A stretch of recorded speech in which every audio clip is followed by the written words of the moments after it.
Hey guys.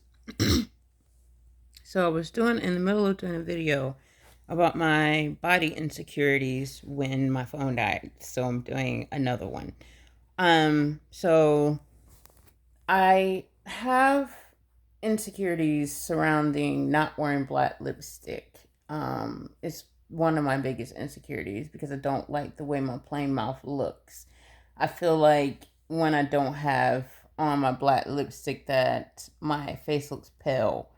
Um, I feel like my mouth looks ashy. Like it's a different shade of brown than the rest of my face, which you probably can see that it looks like a lighter brown than the rest of my face.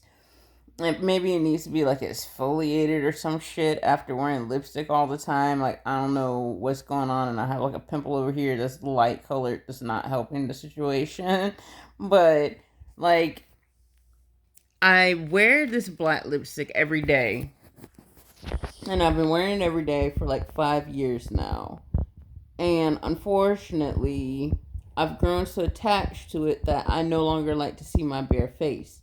And the problem with that is, at one point, like before the 5 years, well, 4 years, 4.5 years ago, before my NGRI charge, I was just barefaced and I was fine with that. Like, I had been going barefaced for quite some time, and I was used to it. I didn't think anything, whether attractive or unattractive, in any direction. I was just comfortable with myself, and I didn't worry with makeup. I didn't fret with lashes or face powder or eyeshadow or none of that stuff. I was just me, and I was comfortable. But then I kind of drifted into makeup, and then I got attached to my makeup, and now I'm attached to my face with makeup, and I no longer like my natural face. So, like, I'm trying to reintroduce the concept of not having to wear makeup on a daily basis just so I can love myself the way I am again, because there's nothing wrong with my plain face. It's just I feel like there is because I have body dysmorphia.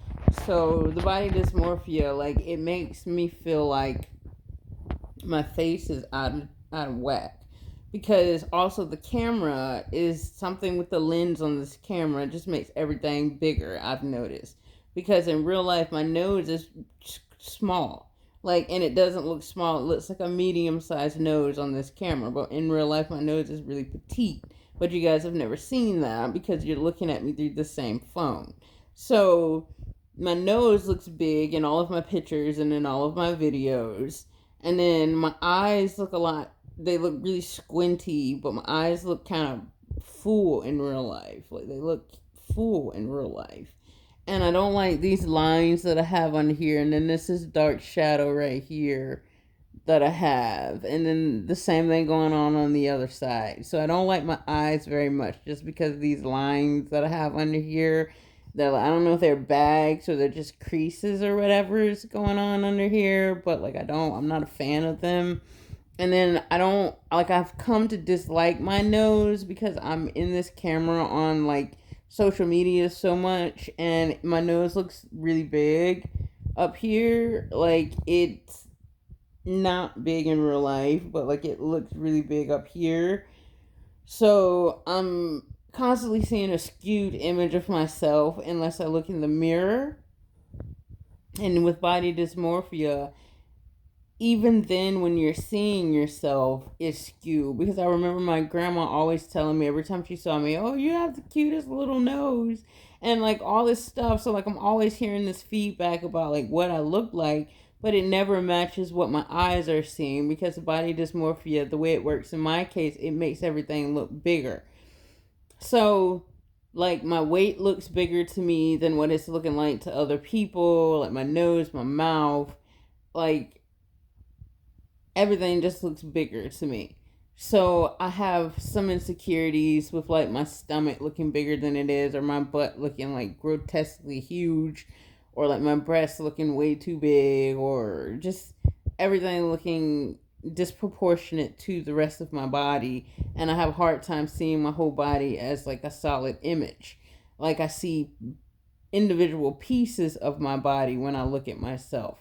And I can't see myself in a whole image. Even if I look at a picture, like, my eyes hyperfixate on one part of my body, and it literally warps it into a bigger version of it. Like, the longer I look at it, the more it expands. Like, it's weird, but it literally expands as I'm looking at it, and I can see it expanding. So, like, with body dysmorphia, it's hard to get a grip because, like, as soon as you look at it, it starts to expand. So you never really get the chance to see the original image of what you're looking at.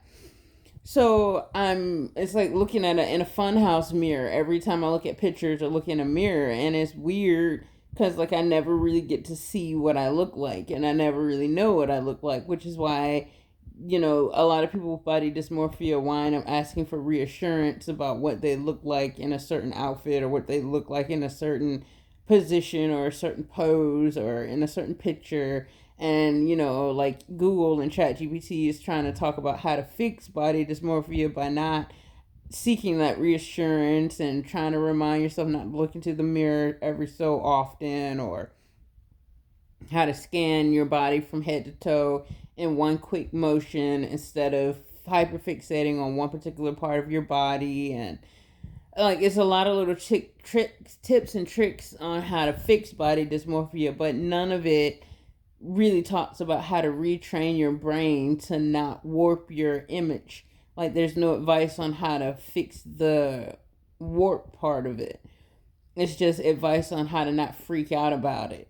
So you might never see yourself the way you actually look. So, I'm the best I can do is try to get used to the way I look the best I can, like making videos without makeup on, so that I do that for myself. It's just a way to be brave and put my natural face out there. Because it holds me accountable to myself, like every now and again making videos without makeup on, so I can see myself in my natural state and remind myself that it's not all that bad. I'm not like a troll or something like that. It's just a face with no makeup. Whether it's attractive or not doesn't really matter. It's not all that relevant. It's still me. I still have something valuable to offer to the world. I still have something important to say, or something interesting to say. I still have my followers, and, I still get my views and all this stuff. So it's not about anything life or death the way it feels like when you're super hyper attached to your makeup. But it is important to learn how to love yourself in the skin you're in. If you're in that position where you're no longer confident in yourself. So that's basically what I'm trying to do, is get my confidence back and my security back, and not be so attached to makeup. And I am still contemplating whether I want to tattoo my lips black or not. Like, I want to, but I also don't want to lose my plain face. Even though I don't like the way it looks, I like having the option of being barefaced if I want to. And tattooing my lips black, I will never see my brown mouth again. So, it's one of those things that I don't want to end up regretting it, because it's something permanent. I mean, I know you can get laser tattoo removal and all that, but that comes with its own risk and complications too. So, it's either tattoo it and leave it there, is what I'm thinking, or not tattoo it and just wear black lipstick, something that is removable and you can go back to your natural state if you want to. So it's something I'm going to have to give some serious contemplation to. But for now, I do have the ability to go plain face, so I will, from time to time, you will see me without my makeup on. But today I just wanted to share some of my insecurities, physical insecurities that I have, and just talk about that. I think I'm going to make another video after this talking about some of my other insecurities, some of my inside insecurities, as far as like relationships and talents and skills and imposter syndrome and all these things, and get a little bit more personal as far as who I am, and share those little bits about myself as well. So I love you guys. I'll be right back. Bye.